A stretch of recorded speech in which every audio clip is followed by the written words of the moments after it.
하겠습니다. 네.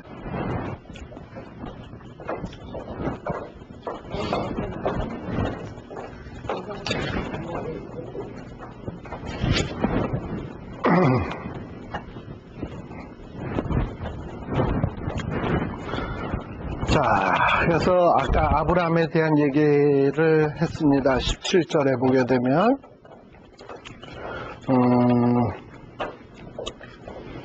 17절 그 바로 전에 보면 16절 끝부분입니다.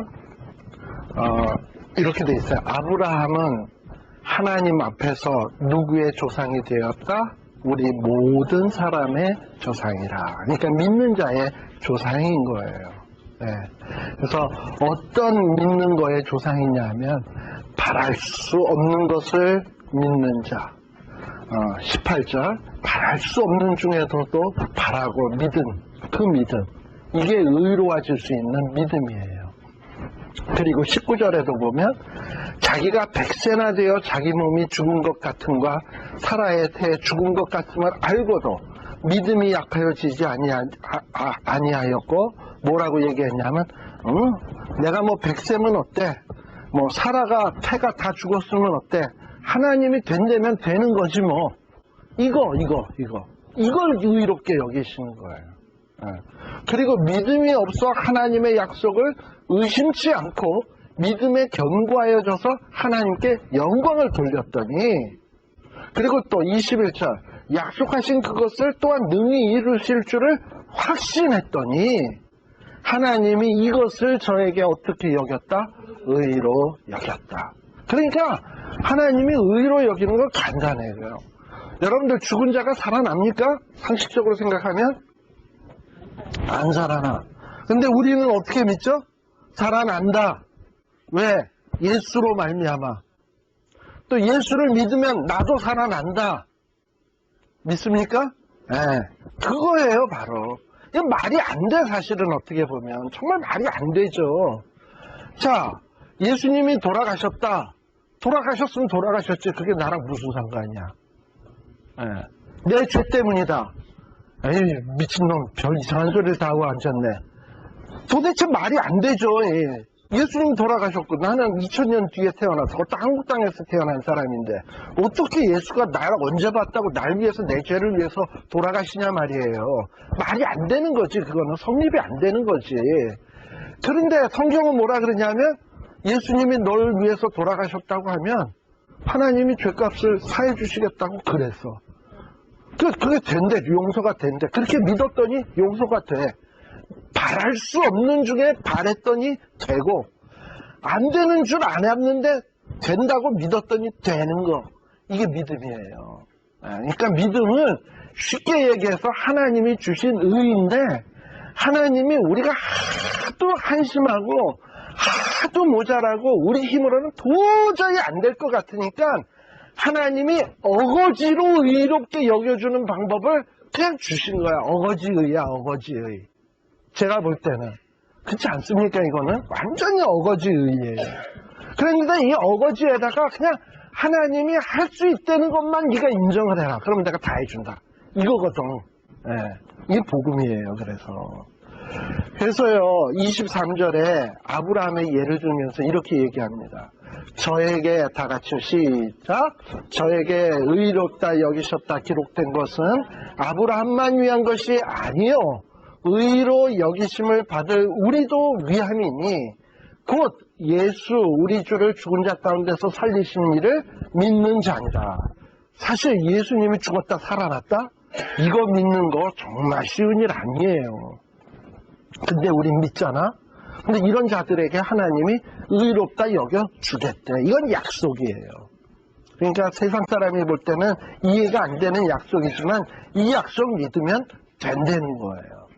자, 그 다음에 이 5장서부터는 무슨 얘기가 나오냐면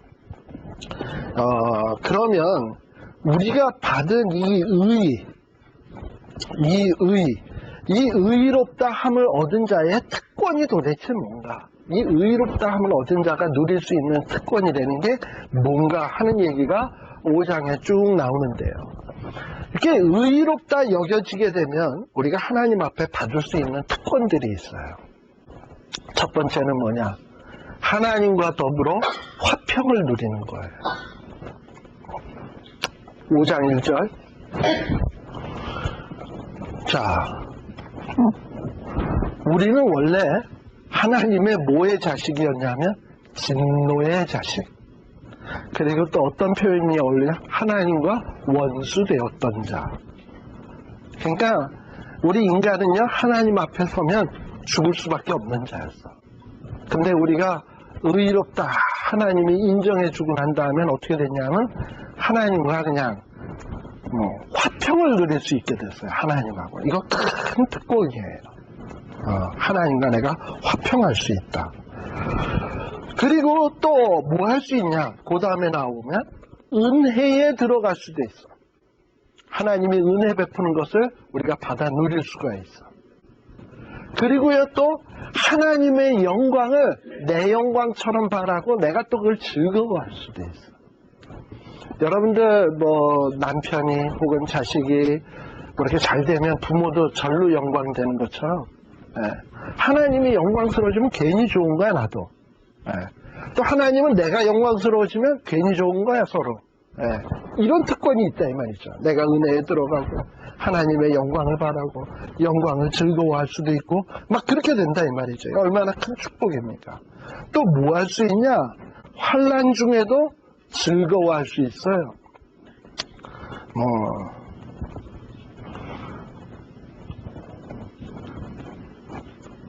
환난 군대에 가보면 그래도 국방부 한참 고생 빠지게 이렇게 하고 있을 때 군대에서 무슨 얘기합니까? 그래도 국방부 시대는 돌아간다. 제대할 날짜가 이제 점점 가까워진다는 거죠. 그러니까 이 고생이라는 게 계속은 아니다. 언젠가 땡 하고 끝난 순간 내 인생 고생 끝, 행복 시작. 그날이 있다 이거죠. 그러니까 우리 예수 믿는 사람도 그래요. 환난 당하지만 환난 이건 잠깐이다. 환난 끝, 행복 시작 있다. 그래서 환난 중에도 이 의로워진 자들은 즐거워할 수 있어요. 그리고 또 뭐하냐? 또 어떤 특권이 또 있냐? 소망이 부끄럽지 아니하대요. 거기 5절에 보게 되면 소망이 부끄럽지 아니하다 했는데요. 우리가 어떤 소망입니까? 하나님과 더불어서 우리가 영광스러울 자가 될 거다 하는 이런 소망이 있잖아요. 그런데 막상 그날이 딱 됐는데 진짜 그 소망이 소망대로 하나도 안 됐어. 얼마나 부끄러워질까. 근데요, 이 소망이 부끄럽지 않은 이유가 있습니다. 첫 번째는 뭐냐 하면 5절에 보게 되면 이런 얘기도 있어요. 성령으로 말미암아 하나님의 사랑이 우리의 마음에 부음바 됩니다 라고 했어요. 어떨 때는 내가 소망하지만 이게 될까 안 될까 하고 걱정되는 데가 참 많아요. 제가 그랬어요. 하나님이 나를 사랑하고 나를 자식으로 여긴다고 했는데 과연 그런 일이 될까 안 될까 하고 굉장히 의심스러웠어요. 그래서 하나님이 진짜 나를 사랑하고 나를 택하셨으면 나한테 어떤 증표를 보여줘야 되는데 보여주세요.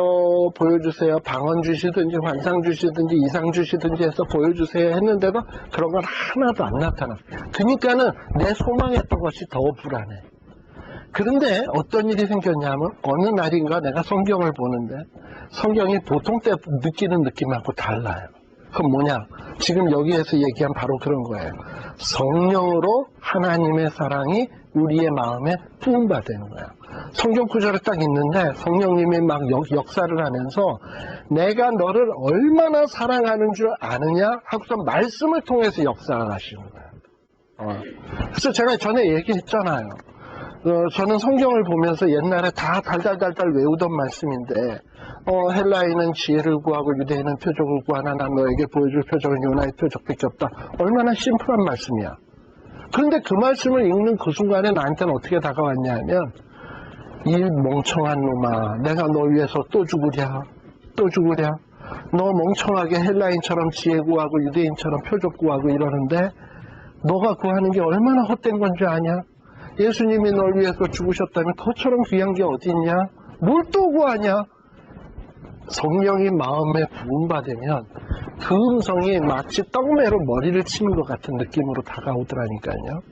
그러고 난 다음부터는 그거에 대해서 추후의 의심도 없어요. 그러니까 어떻게 보면 저의 어떤 믿음의 가장 이 복음의 기초라고 하는 것은 그겁니다. 아, 예수님이 날 위해서 죽으셨다. 부활하셨다. 그거예요. 그것만 생각하면 그냥 가슴이 찡한 거야. 더 이상 뭐 이제 저는 보여달라고 요구 안 해. 그거면 다야. 뭘 더 보여줘. 그러니까 그런 것들이 무슨 작업이냐면 우리의 소망을 부끄럽지 않게 하기 위해서 성령님의 마음에 부음받아가지고 복음의 구체적인 사실, 아주 기본적인 사실을 깨우쳐 줍니다. 하나님이 널 사랑한다. 그래서 예수님이 널 위해서 죽었다. 그리고 부활하셨는데 너도 똑같이 그분처럼 부활한다. 라는 이 믿음을 주셔요. 그거 사실 믿을 수 없는 거거든. 근데 그걸 누가 주느냐면 성령이 마음에 부음받으면 돼. 그리고 소망이 그 다음부터는 부끄럽지 않고 소망이 확실해져. 첫 번째 할 수 있는 방법이 그거고요. 그 다음에 우리 주님은요, 뭐 이렇게 처음에 사랑한다, 널 위해서 너 참 사랑한다 해놓고서는 나중에 가서 내가 또 죄를 조금 딱지면 에휴 너 사랑 못하겠다 이럴 뿐이시냐? 아니에요. 절대 그렇지 않아요. 왜 그러냐 하면은 사실 그 다음에 여러분들이 성경을 한번 보세요. 6절에 보면 우리 주님은 어떤 분이냐, 언제 우리를 위해서 돌아가셨냐, 내가 강할 때, 내가 능력 있을 때 날 위해서 죽으셨어요? 내가 어떨 때 죽으셨냐 하면 연약할 때. 내가 하나님 앞에서 경건하게 살 때 날 위해서 죽으셨어요? 내가 경건치 않을 때 나를 위해서 죽었어요. 그러니까 내가 경건치 않아도, 내가 연약한데도, 심지어는 하나님께서 우리가 아직 죄인 되었을 때 우리를 위하여 죽으심으로 자기의 사랑을 확증하셨느니라 그랬잖아요. 내가 연약하고 경건치 않고, 아니 더 나아가서 내가 죄인일 때 우리 주님은 우리를 위해서 죽었어요. 그렇다면 이제 우리는 의로워졌잖아요. 예수 믿고. 자, 그러면 우리는 이제 의인이야. 그리고 이제는 하나님과 화평을 누리려고 살고 있잖아요. 그리고 하나님의 영광도 즐거워하고 이전보다 훨씬 나은 상태가 되었잖아. 그러면 이런 나를 위해서 예수님이 해주실 수 있는 건 뭘까? 죽는 것 그 이상도 해줄 수 있는 거지. 네. 아니 내가 이렇게 옛날에 연약할 때, 죄인 되었을 때도 나를 위해서 죽었다면, 내가 이렇게 좀 잘 살려고 하다가 실수 좀 잠깐 했다고 하나님이 날 버려? 이건 있을 수 없는 일이라 이 말이에요. 이게 복음이에요. 그러니 여기 8절에 이렇게 얘기하는 거죠. 자, 7절부터 봅시다. 의인을 위하여 죽는 자가 쉽지 않고 선인을 위하여 용감한 죽는 자가 혹 있거니와 죄인 된 자를 위해서 죽을 자는 있냐 하면 없어요. 시작. 8절 시작.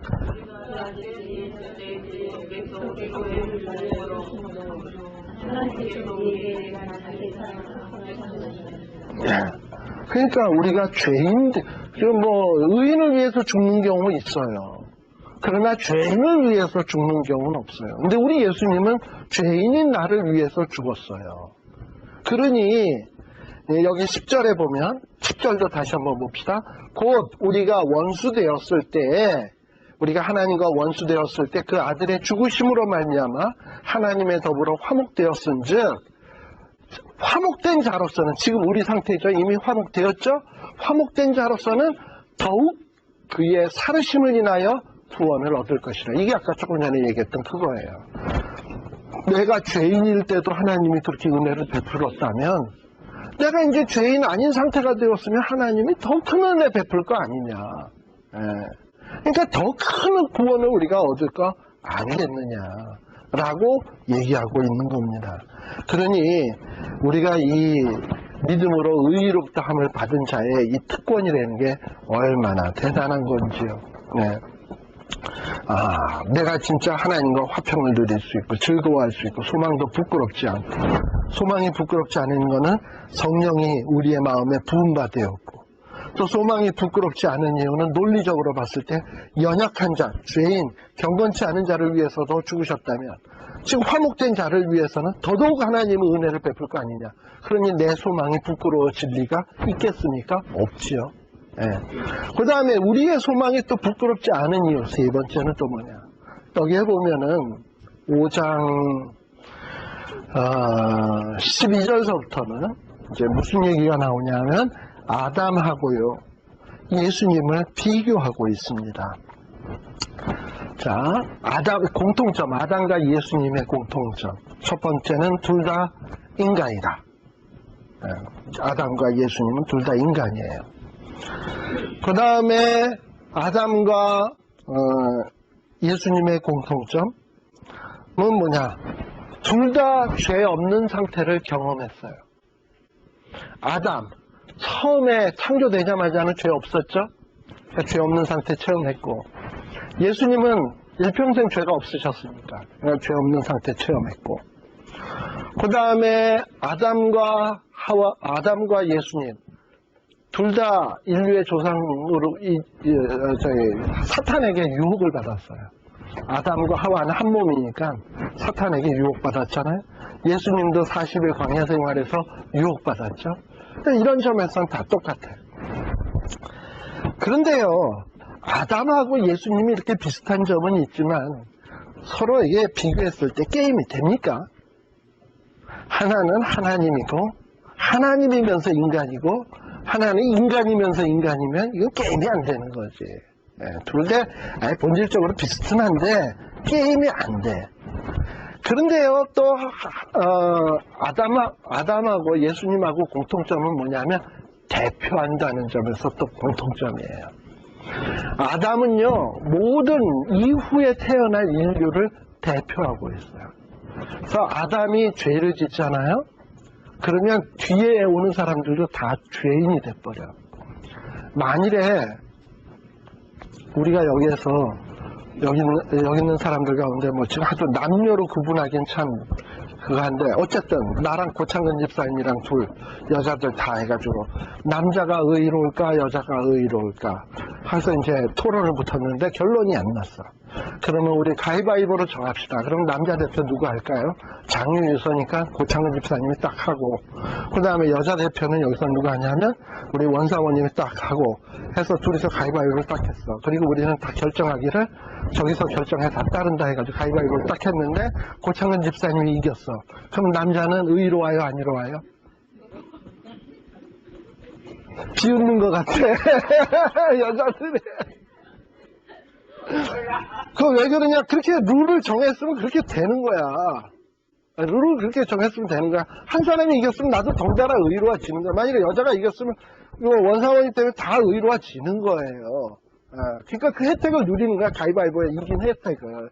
그러면 좀 더 현실적인 혜택을 합시다. 뭐 이렇게 추상적인 거, 뭐 의 얘기 꺼내니까 뭐한데, 주머니에서 20불씩을 딱 내가지고 저희는 40불 모으고 여기는 뭐 이렇게 해서 모아가지고 돈 몇백 불 이렇게 모으잖아. 해가지고 딱 놓고 가위바위보해서 이기는 쪽에 가져서 뿜빠이해서 나눈다 했으면, 이겼으면 딱 갖고 와서 딱 나누는 그 순간에 그 혜택을 딱 누리는 거잖아.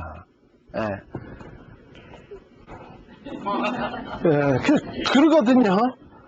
그러니까 우리는 자꾸 어떤 생각을 하냐면, 저 아담 양반, 저 양반들이 사탄의 시험에 져가지고 우리가 이렇게 죽게 되었구나 하고 불평만 좀 많이 해요. 그런데요, 하나 또 우리가 생각해야 될 게 있어요. 아담이 이렇게 죄인의 대표도 되지만 만물의 영장의 대표도 되는 거 아세요? 아담이 창세기 1장 28절에 보게 되면 하나님이 아담에게 축복을 했어요. 뭐라고 축복을 했냐면 생육하고 번성하고 충만하고 땅의 모든 만물을 다스리라. 아담에게 주신 축복이에요.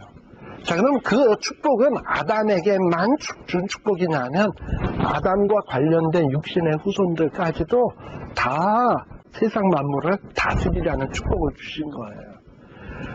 그러면 우리는 솔직히 내가 사자보다 힘이 세냐 말이지. 대놓고 얘기해서 내가 바다의 상어보다 힘이 세요? 고래보다 힘이 세요? 안 세요. 그런데 우리는 고래도 잡아먹고요. 고래고기도 먹고요. 상어 지느러미도 먹고요. 예, 별걸 다 먹어요. 사람이. 다 다스려요. 그럼 내가 그 다스릴 수 있는 특권은 내가 잘나서 되어진 게 아니라 하나님이 이미 아담에게 그런 축복을 누릴 수 있는 권한을 주었고 그 전환을 내가 누릴 수 있게 된 거예요. 후손이기 때문에. 인간이라는 이유 때문에. 만일에 내가 무슨 개미나 개구리로 태어났다면은 맨날 돌에 얻어맞고 밟히고 했을 거야.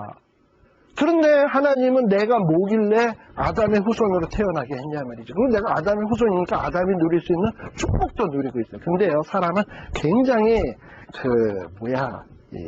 간사해가지고요.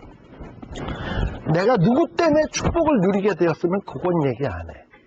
누구 때문에 피해를 입게 동일한 사람인데 누구 때문에 피해 입은 것만 계속 얘기해. 그러면 그건 불공평한 거예요. 내가 아담의 축복을 누리면서는 해놓고서는 아담 때문에 너가 죽어야 된다 그러면은 그때는 입이 이따만큼 나와가지고 내가 왜 죽어야 돼 이런단 말이죠. 아담 때문에 만물의 영장 노릇하는 것은 좋아하면서. 그러니까 공평해야 돼요.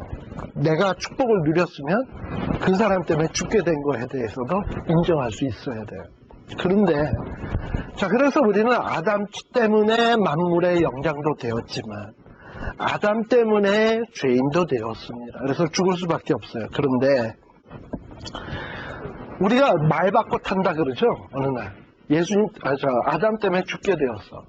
그런데 어느 날 말을 바꿔 타. 아담에서 누구로 대표를 바꾸냐면 예수님으로 바꿔버려. 그러면은 예수님 때문에 누릴 수 있는 모든 특권을 또 내가 누리게 되는 거예요. 이게 바로 이 로마서 5장에서 이야기하는 것입니다. 이 아담과 5장 12절 이하에서 얘기하는 거.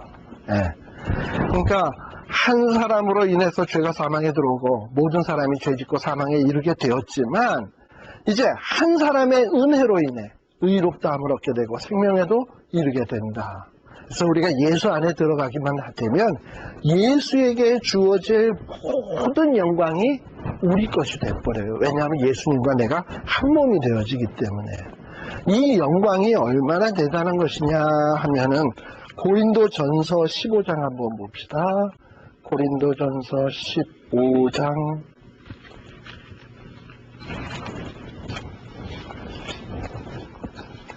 15장 22절. 자, 15장 20절부터 봅시다. 제가 읽겠습니다. 그러나 이제 그리스도께서 죽은 자 가운데서 다시 살아.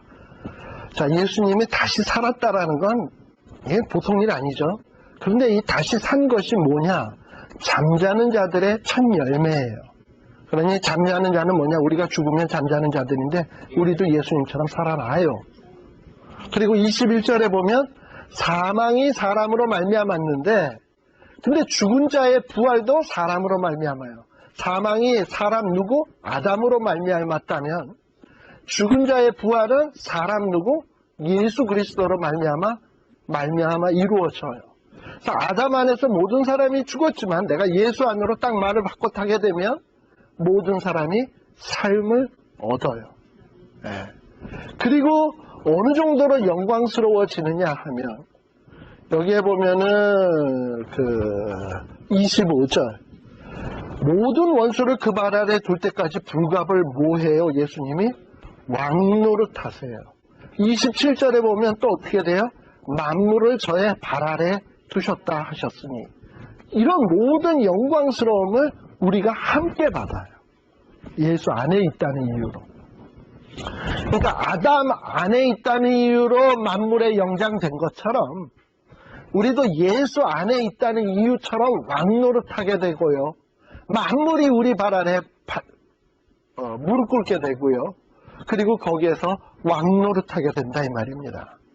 그런데요, 이 일이 확실할 수밖에 없는 이유. 아담은 사람이면서 사람, 예수님은 하나님이면서 사람. 그러니까 예수님과 아담은 게임이 안 돼. 근데 내가 옛날에는 아담 편에 썼을 때도 효력이 나타났다며. 게임도 안 되는, 게임 면에서 실력도 약하고 힘도 훨씬 약한 면에서도 효력이 나타났다며. 몇백 배 힘이 센 사람 편에 붙었다면 그분을 통해서 일어날 효과는 반드시 이루어질 거 아닙니까? 그죠? 예. 옛날에 무슨 아스피린 하나 먹고서도 효과가 나타난 사람이라면 한 아스피린 100개 먹으면 죽지. 더 강력한 걸로 하게 되면 그 효과는 더 빵하고 나타날 거 아니냐 말이죠. 그러니까 이 아담 안에 있을 때도 내가 죽잖아. 그런데 예수님 안에 있으면 살잖아. 그 사는 건 더 확실해, 죽는 것보다. 살아봐야지 알겠어요?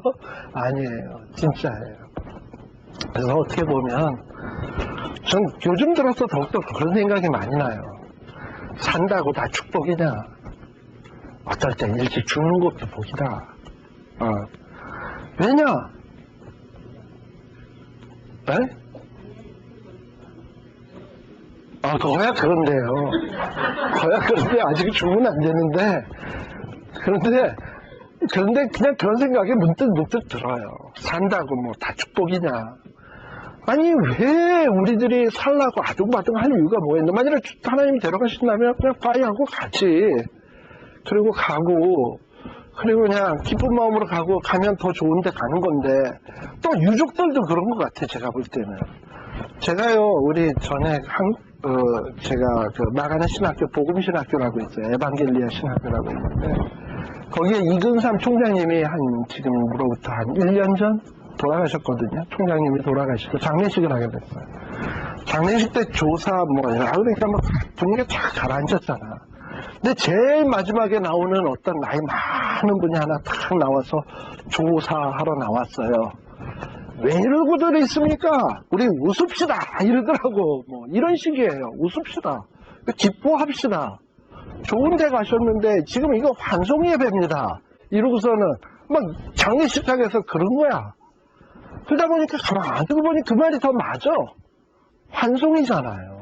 네, 환송이고 좋은 도 보내는 거고 뭐 슬퍼할 게 뭐 있나 하는 생각이 들어요.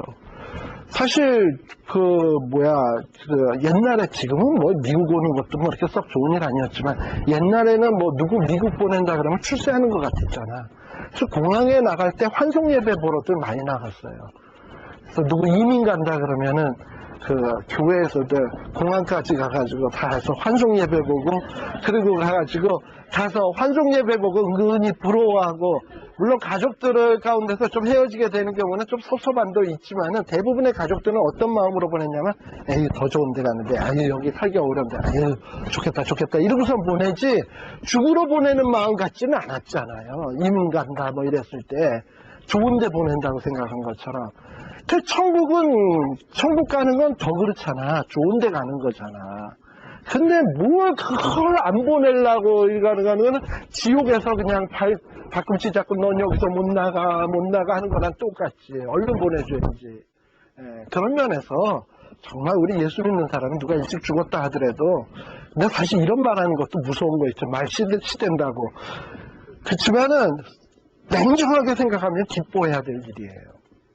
그래서 그런 생각이 들어요. 어떨 때는 정말 그런 생각이 들고 좋은 데 가셨는데 그래서 아파하시는 분들 보면 차라리 일찍 가는 게 낫지 하는 생각도 들고요. 그래서 어떻게 보면은 지금 무슨 얘기하다 여기까지 갔지 얘기가 아무튼 그래서 우리가 이렇게 놀라운 축복을 받은 사람이라는 거를 한번 생각을 하시면 돼요. 그 다음에 또 보시게 되면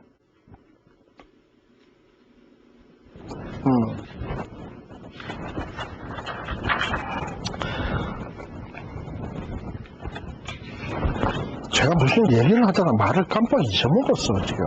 예수님하고는 게임이 안 돼요. 진짜 그 얘기 하다가 그랬구나. 고린도전서 영광스러움을 받는 자들이구나. 자, 그 다음에 자 이렇게 우리들이 받은 그러니까 다시 한번 정리해서 얘기합니다. 왜 우리의 소망이 부끄럽지 않으냐? 첫 번째, 성령님이 우리의 마음속에 확신을 주시기 때문에 우리의 소망은 부끄럽지 않아요. 또 두 번째, 예수님은 우리를 위해서 연약할 때에도 죽어주셨다면, 우리가 이렇게 경건치 않을 때도 우리를 위해서 죽으셨다면, 우리가 하나님의 사람을 된다면 더욱더 우리에게 축복해 주지 않겠느냐. 따라서 우리의 소망은 부끄러워질 리가 없어요. 또 세 번째, 우리의 소망은 또 어떠냐? 아담하고 예수님은 게임이 안 돼. 근데 우리가 아담한테 붙었을 때도 어떤 효력이 나타났다면, 예수님 안에 붙었다면 그 효력은 더욱더 확실히 나타날 거 아니냐 이 말이죠. 그러니 우리가 믿고 있는 이 소망은 절대 부끄러워질 리가 없어요. 그러니까 우리는 예수님과 더불어 왕노릇할 것이고, 만물이 우리 발 앞에 무릎을 꿇을 것이고, 이유는 뭐냐? 내가 경건하기 때문에, 내가 의롭기 때문에? 아니, 예수 믿었다는 이유 때문에. 이전에는 내가 왜 만물의 영장이 될 수 있었냐 하면 아담 안에 태어났기 때문에. 그건 내 본의로 태어났습니까? 아니죠. 그냥 아담 안에 태어난 거야. 그처럼 우리가 거듭나는 것도 내 마음대로 되어지는 게 아니에요. 성령에 의해서 태어나면 내가 믿게 되고, 또 믿게 되면 예수님의 특권을 같이 누리게 되는 거예요. 그리고 예수 안에 묶여지게 되면 그 효과는 틀림없이 나타나요. 한 사람 아담을 통해서도 효과가 나타났는데 전 인류에게 예수님을 통해서는 왜 효과가 안 나타나겠습니까? 그러니까 우리가 이 받은 특권은, 이 소망하는 것은 보통 일이 아니에요. 자, 그래서 내가 의롭다함을 받은 사람의 특권에 대해서 이야기했는데, 자, 그럼 6장서부터는 무슨 얘기가 나오냐? 이 의롭다함을 받은 사람들의 생활이 어떠해야 되는가 하는 얘기가 나오고 있습니다. 의롭다함을 받은 자가 어떻게 살아야 되는가, 생활하면서 어떻게 살아야 하는가. 쉽게 얘기하면 6장 1절에 보게 되면 뭐라고 얘기하느냐 하면, 이제 우리가 의롭게 되었어요. 자, 의롭게 되었으니까 은혜를 더하게 하려고 죄에 거하겠느냐? 그럴 수 없느니라. 우리가 이제 더 이상 죄와 관련되어서는 살아서는 안 돼. 그럼 어떻게 살아야 되느냐? 4절 봅시다. 4절에 보면, 그러므로 우리가 주의 죽으심과 합하여 세례를 받음으로 그와 함께 우리는 뭐 되었다? 장사되었다. 우리 죄는 다 장사되었어요. 우리의 허물도 다 장사되었어요.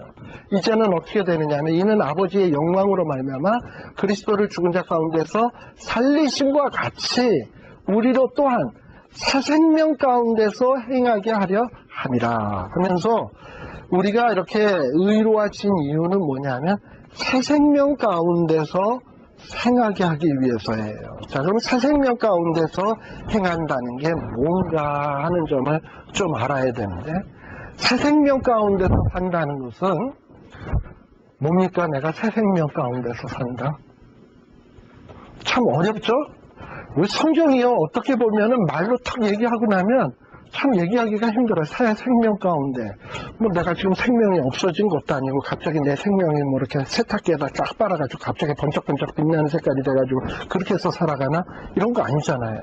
새 생명이라고 하는 것은 이런 겁니다. 지금 여기에 나오는 식으로 보면은 첫 번째 뭐냐면 내 죄가 해방되었다라는 걸 확실히 믿는 게 새 생명 가운데서 사는 거예요.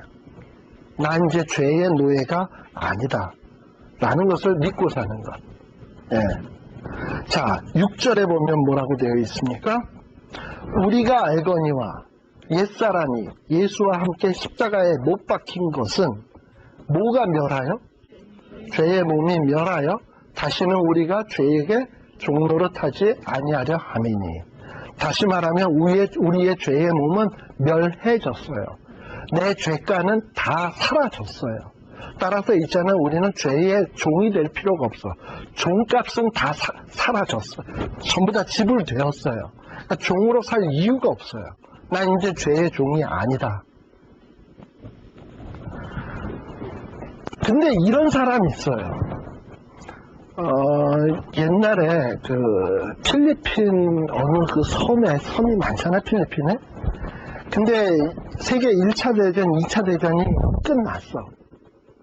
그랬는데 그 군인이었는데 어느 섬에 숨어서 사는 거야. 일본군을 피해서. 그래서 일본은 패망하고 그 미군은 승리하고 이제 전쟁은 다 끝났는데 그로부터 10년이 지났고 20년이 지났는데도 이 사람은 전쟁이 안 끝난 줄 알고 섬에서 맨날 숨어서 두더지 같은 생활을 한 거야. 이 사람이 그럴 필요가 있는 사람입니까? 아닙니까? 아니죠. 당당하게 나가서 이제 자유를 누리면서 사는데 이미 그런 모든 조건은 다 형성이 되었는데 아직도 그러고 살고 있는 거야. 바보지. 그랑 똑같아요. 새 생명 안에 산다는 것은 뭐냐면 내 죄값 지불 되었고 다 처리되었으면 그걸 누려야 되는데 사람들이 그걸 누리지 못하고 아직도 죄의 종으로 살고 있는 거예요. 나는 죄로 인해서 죽는다. 나는 망한다. 지옥 간다. 아직도 그 공포 속에서 살고 있는 거야. 그건 새 생명이 아니죠. 새 생명은 뭐냐? 어떤 죄에 대한 공포에서 이제 다 벗어나야 돼. 죄야, 사망아, 너의 쏘는 것이 어디 있느냐? 하고선 담대하게 외칠 수 있어야 돼. 왜요? 내가 그렇게 외칠 수 있는 이유가 뭡니까? 예수님 때문에. 이게 새 생명인 거예요. 그러니까 나는 이제는 죄의 결과와는 어떠한 그 죄의 결과에 의해서 지배를 받지 않는다라는 것을 확실히 인식하는 것. 이게 새 생명이에요. 14절 한번 봅시다. 14절. 시작. 죄가 너를 주관치 못하리니 이는 너희가 법 아래 있지 아니하고 은혜 아래에 있습니다. 우리가 그러니까 예수님을 딱 믿는 그 순간에 우리는 뭐야? 죄가 우리를 더 이상 주관하지 못해. 이 얘기는 뭐냐 하면 예수 믿었다고 해서 죄 안 짓는 건 아니에요. 어떤 분은 예수 믿었는데 죄가 나를 주관하지 못한다 그랬는데 왜 나는 내 마음속에 아직도 욕심이 있고 아직도 시기가 있고 질투가 있고 이런 죄악들이 자꾸 생각나지? 나는 예수의 사람이 아닌가 보다. 이런 생각을 하는데 그건 아니에요. 우리가 예수를 믿었어도 시기도 생기고 욕심도 생기고 또 죄악된 마음들이 생겨날 수 있어요. 근데 죄가 나를 주관하지 못한다는 것은 내가 어떤 죄를 짓는다고 해서 그 죄에 대한 책임, 죄에 대한 대가 치르는 거가 나를 주관하지 못하는 거야. 그러니까 죄의 싹은 뭡니까? 사망. 또 사회적으로 얘기하면 죄의 싹은 뭡니까? 콩밥. 감옥 가는 거. 그게 죄의 대가 치르는 거 아닙니까? 그 결과를 누가 다 치루었냐면 예수님이 치루었기 때문에 나는 치를 필요가 없다는 얘기예요. 그러니까 죄가 나를 더 이상 주관할 수가 없어요. 왜냐? 예수님이 치루었기 때문에. 우리 보통 이런 거 있잖아. 한국에서 재판에서도 일사부재리의 원칙이라는 거 있잖아요. 한번 벌을 받았으면 그 죄 때문에 또다시 벌 받거나 또다시 재판에 회부되거나 이런 거 없잖아. 그런 것처럼 예수님이 내 죄 때문에 한번 재판받아서 죽었고 멸시천대 받았으면 내 죄는 끝난 거예요. 더 이상 죄가 주관할 수가 없어요. 그러니까 이 사실을 분명하게 인식하고 살아야 자유함이 있지. 그치요? 또 17절도 보세요. 자, 하나님께 감사하리로다. 너희는 본래 뭐였더니? 죄의 종이었더니 너희에게 전하여 준 바 교훈의 본을 마음으로 순종하여, 이게 믿음이겠죠? 순종하여 죄에게서 뭐 됐다? 해방되어 뭐에게 종이 되었다? 의에게 종이 되었다. 이게 우리의 신분인 거예요. 이 사실이 인식되지 않고서는 새 생명 가운데서 사는 게 아니죠. 또 22절도 보세요. 여기에 보면 뭐라고 되냐? 그러나 이제는 너희가 뭐에서 해방되고 죄에게서 해방되어 하나님께 종이 되어 거룩함에 이르는 열매를 맺었으니 이 마지막은 뭐라? 사망이라? 영생이라. 우리의 마지막은 영생이에요. 사망 아니에요. 왜? 믿으니까. 23절 다 같이 시작. 죄의 싹은 사망이에요. 하나님의 은사는 그리스도 예수 우리 주 안에 있는 영생이니라. 우리는 지금 어디 안에 있어요? 우리 주 예수 안에 있어. 그러니 우리는 뭐야? 영생. 이거예요. 지금 시간이 지나지 않았습니까? 이게 바로 새 생명 안에서 사는 겁니다. 그러니까 새 생명에서 안에 산다라는 거는 내가 절대 죄의 종이 아니구나. 죄의 결과가 나에게 미치지 못하는구나. 나는 자유함을 얻은 자구나. 내 마지막은 영생이구나. 이거를 확실하게 아는 게 새 생명 가운데 사는 거예요. 그러면 우리가 죄를 아까 지을 수 있다 그랬잖아요. 죄의 결과에 대해서는 책임질 일은 없겠지만 죄는 지을 수 있어요. 그러면 계속 죄 지으면서 사는 삶은 새 생명 가운데서 사는 거냐? 그건 아니에요. 진짜 새 생명 가운데서 사는 사람은요, 요한일서 1장 9절. 만일 우리가 우리 죄를 자복하면 저는 미쁘시고 의로우사 우리를 모든 불의에서 깨끗게 하실 것이요 라는 그 말씀을 믿고 죄를 설사 지었어요. 그러면 새 생명 가운데서 거하는 자는 즉각 생각날 때마다 하나님 앞에 자복하는 자야. 자신을 깨끗게 하는 자지 죄 속에서 그냥 펑퍼지게 사는 자가 아니에요. 그런 자는 어쩌면 새 생명 가운데 안 거하는 자일 수 있어요. 네. 그러나 이렇게 예수님한테 고백만 하면 그 죄에 대한 모든 책임은 다 없어진다니까. 네. 또 6장 11절에 또 한번 봅시다. 또 6장 11절에 보면 우리는 어떤 자가 새 생명 가운데서 사는 자냐? 아하. 시작.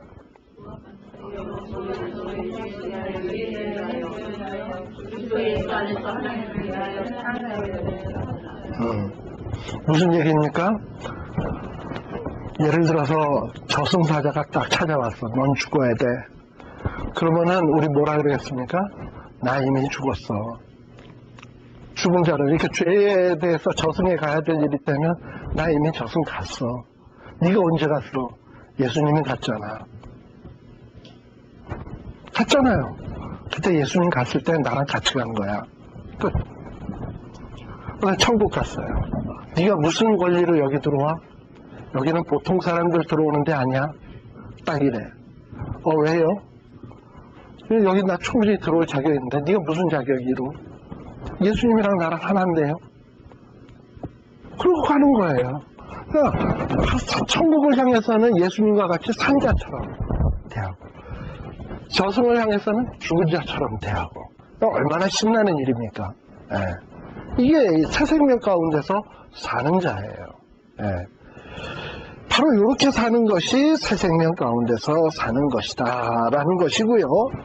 또 새 생명 가운데서 사는 것은 또 뭐냐? 율법에 대해서도 해방되었다라는 것을 깨닫는 겁니다. 자, 이게 무슨 얘기냐? 7장서부터 나오는 이 내용이 바로 그 내용이에요. 7장서부터 나오는 내용이 7장 1절서부터 나오는 내용들이 이제 율법에 대한 얘기인데, 특별히 7장 1절서부터는 그 결혼 관계의 이야기로 이야기하고 있네요.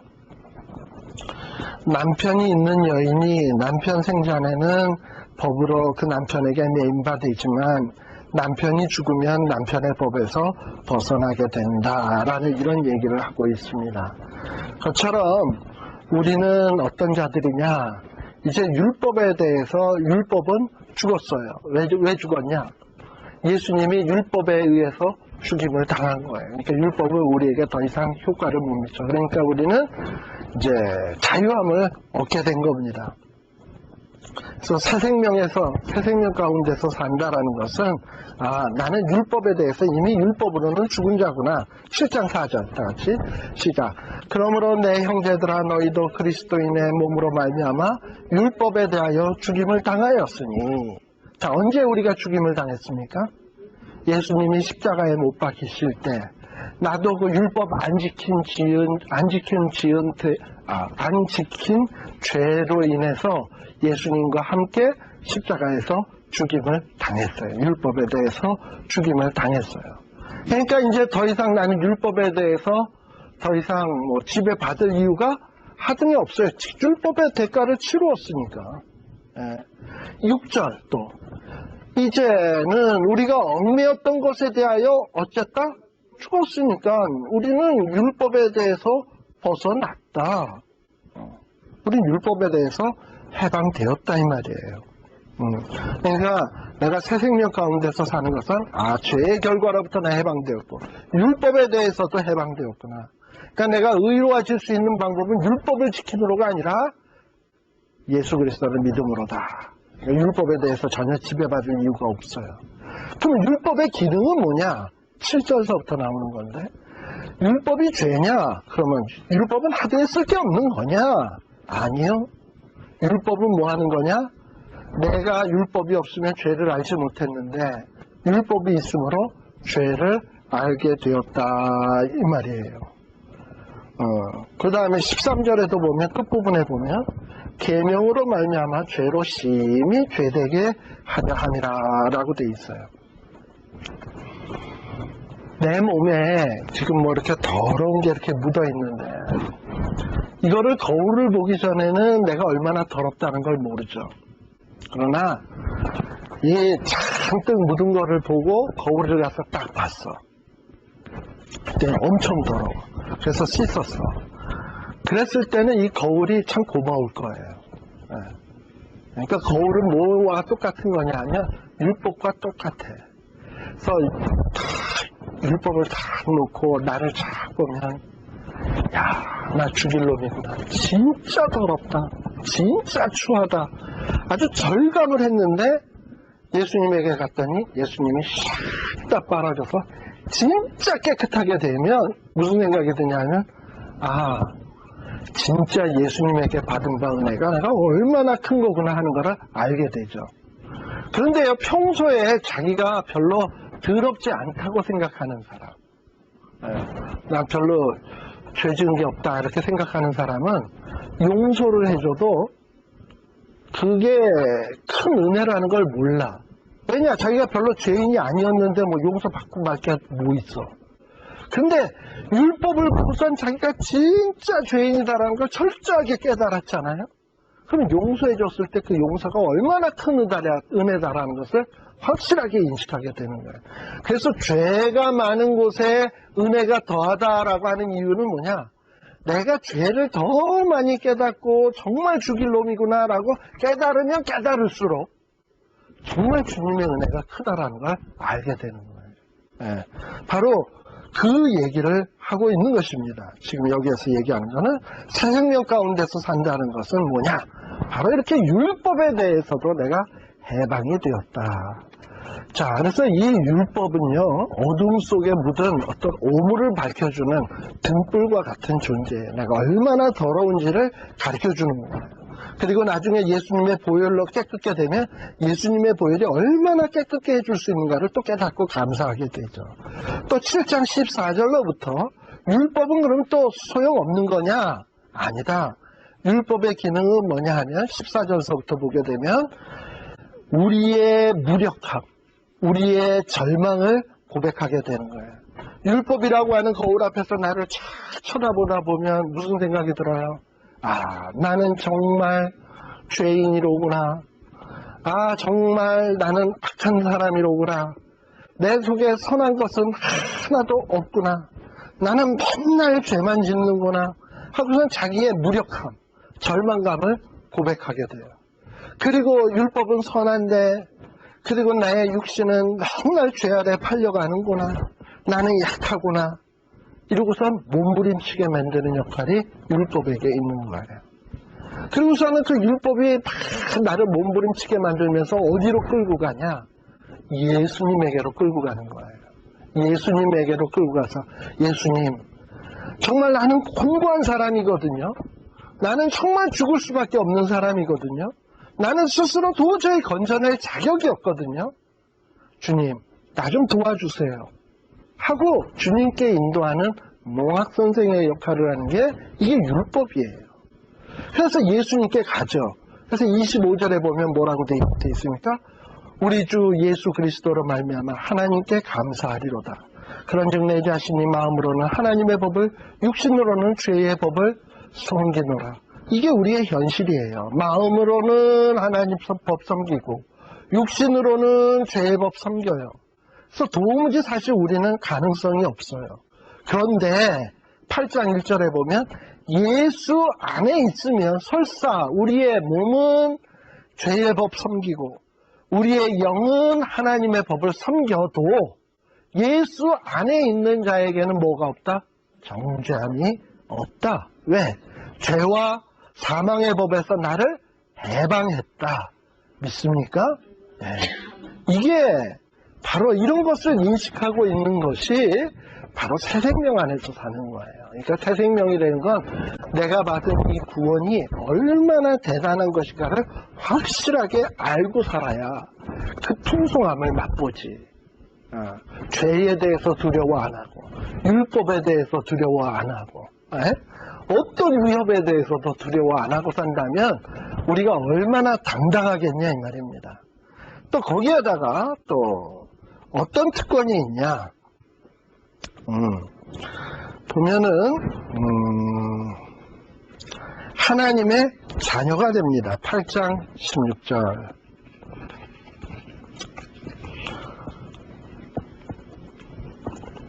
8장 1절서부터 다시 봅시다.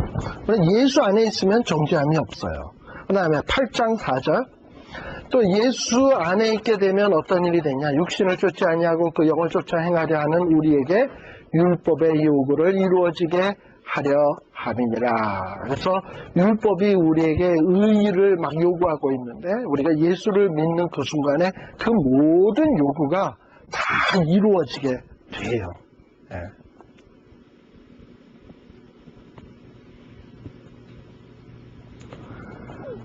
그리고 또 보면은 8장 11절 한번 봅시다. 8장 11절. 예수를 죽인 자 가운데서 살리신 이의 영이 너희 안에 거하시면 그리스도 예수를 죽은 자 가운데서 살리신 이가 너희 안에 거하시는 그 영으로 말미암아 너희 죽을 몸도 살리시리라 했어요. 네. 그러니까 예수님을 살리셨다면 우리도 살아요. 네. 그리고 또 우리는 어떻게 살게 되느냐? 새 생명 가운데서 사는 자들은 어떻게 사는 자냐? 12절. 새 생명 가운데서 사는 자들이 살아야 될 삶은, 생활의 삶은 육신에게 져서 육신대로 살아서는 안 되죠. 그래서 자꾸 육신에게 지지 않으려고 노력을 해야 되는데, 그런데 우리의 육신으로 이길 수 있냐 하면 이길 수가 없어요. 그래서 어찌 해야 되냐 하면 14절에 보면 하나님의 영으로 인도함을 받아야 돼요. 하나님의 영으로 인도함을 받으려고 애를 써야 되는 거예요. 그래서 성령을 따르려는 생활 12절, 13절, 14절 성령님의 도우심을 받으려고 노력을 해야죠. 그리고 또 살다 보면 고난도 있겠지 뭐. 힘든 일도 있겠지. 그러나 이 고난도요. 영광을 바라보면서 참고 기다려야 됩니다. 8장 30절 한번 봅시다. 살다 보면 힘든 일이 있어요. 그러나 하나님이 우리를 부르시고 의롭다 하시고 의롭다 하신 이들을 영화롭게 하셨느니라.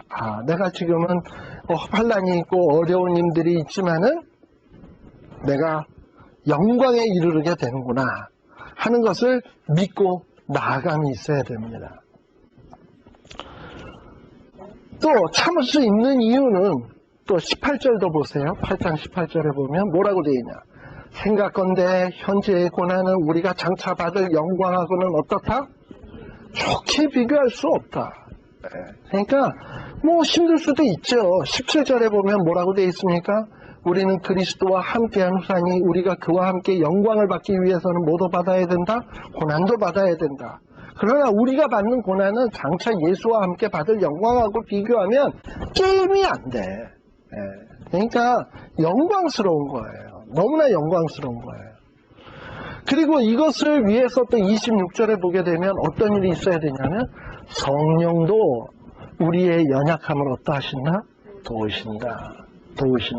그러니까 새 생명 가운데서 산다, 생활한다라는 것은 뭐냐 하면 자꾸 육신에 져서 육신을 따라갈 것이 아니라 어떤 성령님의 도우심을 사모해야 되고요.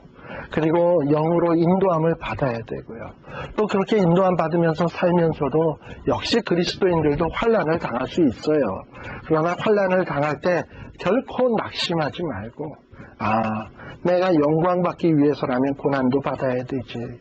그리고 내 지금 고난은 장차올 영광과 비교할 수 없지. 그리고 내가 참아야지. 이러면서 사는 게 새 생명 가운데서 사는 거예요. 또 그렇게 살 때 26절에 보면 성령도 우리를 도와주시고 성령님이 나를 위해서 기도해 주시고 또 성령만 기도해 주시냐? 예수님도 기도해 주시고 이래요. 예. 그러다 보면 그렇게 새 생명 가운데서 사는 자는 어떤 결과가 나타나느냐? 28절 다 같이 시작.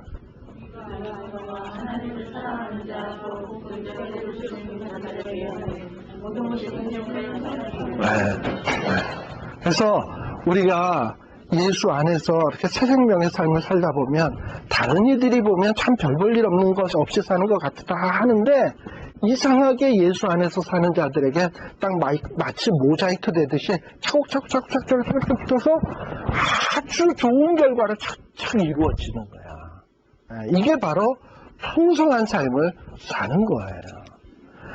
예. 하나님이 우리를 위하신대요. 31절.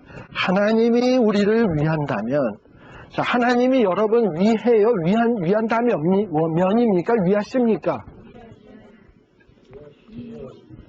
여러분들은 지금 하나님이 위하실 겁니까? 위하고 있습니까? 어떻게 알아요? 예수님을 날 위해서 보내주셨는데 어찌 안 위하겠어요? 그렇잖아요. 이미 보내주셨잖아요, 예수님을. 그랬으면 지금 어찌 안 위하겠냐고. 그 피값을 우리에게 주셔서 나를 구원해 주셨으면, 이미 주셨으면 지금 내가 예수 안에서 살려고 노력하는 나를 위해서 어찌 안 위하겠냐고요. 그러면 예수님이, 하나님이 나를 위하시면 31절 보면 누가 우리를 32절의 논리가 지금 내가 얘기한 얘기 아닙니까? 자기 아들을 아끼지 아니하시고 우리 모든 사람을 위하여 이미 내어주셨잖아요. 나는 그걸 믿고 있잖아요. 그럼 이런 나를 위해서 하나님이 어찌 은사로 안 주시겠습니까? 모든 것을 주시죠. 그리고 내가 하나님이 이미 택함 받아서 이렇게 믿음을 받았고 예수 그리스도를 믿게 되었으면, 그리고 하나님이 나를 의롭게 하셨으면 34절 누가 나를 정죄하겠습니까? 죄 해방됐어요? 안 됐어요? 됐어요. 예. 그리고 예수님도 뭐 하셔요 지금? 하나님 우편에서 아까 성령님도 연약함을 위해서 나를 위해서 간구하시고, 성령님도 기도하시고, 예수님도 기도하시고, 세상에 하나님은 나를 위하시고, 성령님 나 연약함 도우시고, 예수님 기도하시고, 아니 삼위일체 가운데 한 분 하나님만 하더라도 끝발이 센데 세 분 중에 한 분은 하나님은 나를 위한대지, 성령님은 내 연약함을 돕는대지, 예수님은 나를 위해서 간구하신대지. 그럼 끝게임 끝났지 뭐. 그래서 35절에 이렇게 얘기하지 않습니까? 누가 우리를 그리스도의 사랑에서 끊으리요? 환난, 곤고, 핍박, 기근, 적신, 위험, 칼. 아무것도 우리를 끊을 수가 없어요. 37절. 이 모든 일에 우리를 사랑하시는 이로 말미암아 우리가 어떻게 이긴다? 우리는 싸웠다면 그냥 이기는 게 아니야. 넉넉히 이기는 거예요. 하나 또 기쁜 소식 전해줄까? 이것도 기쁜 소식이지만, 이거보단 좀 덜 기쁜 소식이지만, 이게 최고 기쁜 소식이지만, 한국이 그 월드컵 예선전 나가기 위해서요, 한국이 나라 이름도 어려워. 투르크메니스탄? 어디 아무튼 나라랑 붙었대요. 해가지고 한국이 3대1로 이겼습니다. 오늘 새벽에. 축구요. 3대1로 이겼답니다. 저 신문 보고 알았어요. 그랬는데 한국에 무슨 김두현인가? 박지성이가 무릎 부상으로 출전을 못해요. 그래가지고 대신 출전시킨 선수가 3골을 혼자 다 넣었어요. 그래가지고 이겼대요. 이런 것도 복음인데, 우리는 사탄하고 싸워서 어떻게 이기냐 하면 넉넉히 이긴다니까. 3대1로 정도 이기는 게 아니라 제가 얘기하고 싶은 거는 넉넉히 이긴다라는 걸 얘기하고 싶어서 그랬어요. 그러니까 투르크메니스탄인가 그 나라를 좀 넉넉히 이겼나 봐요. 그런데 보세요. 어느 정도냐? 39절, 38절. 내가 확신하노니 사망. 이거 얼마나 무서운 적입니까? 사망. 생명, 사람의 생명력도 있잖아요. 이거 보통 생명 있는 것들은 다 강해. 예. 여러분들 사람이 바이러스만 하고 생명체도 사람을 죽이고 살리고 해요. 이거 보세요. 사망이나 생명이나 생명체 있는 것들, 천사들이나 권세자들이나 이거 다 센 사람들이죠. 현재 일도 얼마나 우리가 살기에 버겁습니까? 장래에 닥쳐올 일들은 얼마나 버거울까요? 그리고 우리보다 능력 많은 것들, 또 우리보다 높은 것들, 우리보다 깊은 것들, 어떤 다른 여러 가지 피조물들 모두가 다 우리의 적이 될 수 있어요. 그런데 그런 모든 것들도 내가 어디 안에 있으면 우리 주 예수 안에 있는 우리를 그리스도 하나님의 사랑에서 끊을 수 없다. 하나님이 나를 위하시면 누가 우리를 대적하리요. 그래서 그냥 그 믿음으로 살자고요. 살다 보면 험한 일도 많고 위험한 일도 많고 그래요. 그래서 예수 안에 있다는 건 뭐냐? 정말 예수님 감사합니다 하면 돼요. 그냥 날 위해서 제일 먼저 감사해요. 날 위해서 돌아가 주신 거 감사하고 또 그동안 지켜주신 거 감사하고 그리고 그 감사해서 평소에 예배 잘 드리고 예수 안에 살려고 하다 보면 하나님 날 위하지, 성령님 내 연약한 돕지, 예수님 날 위해서 간구하시지. 그러면 우리가 뭘 두려워하냐 이 말이죠. 뭐 잔잔한 일 일어날 수 있겠지, 파도 칠 수 있겠지. 그러나 예수 안에 아무튼 예수 안에 있으면 모든 거 아무것도 아닌 거예요. 그렇게 삽시다. 자, 다음 시간에는 그 다음 9장에 나오는 얘기서부터 하도록 할게요. 기도하겠습니다. 그게 뭐예요? 찬송이? 첫 시간에? 예수 안에. 아니야.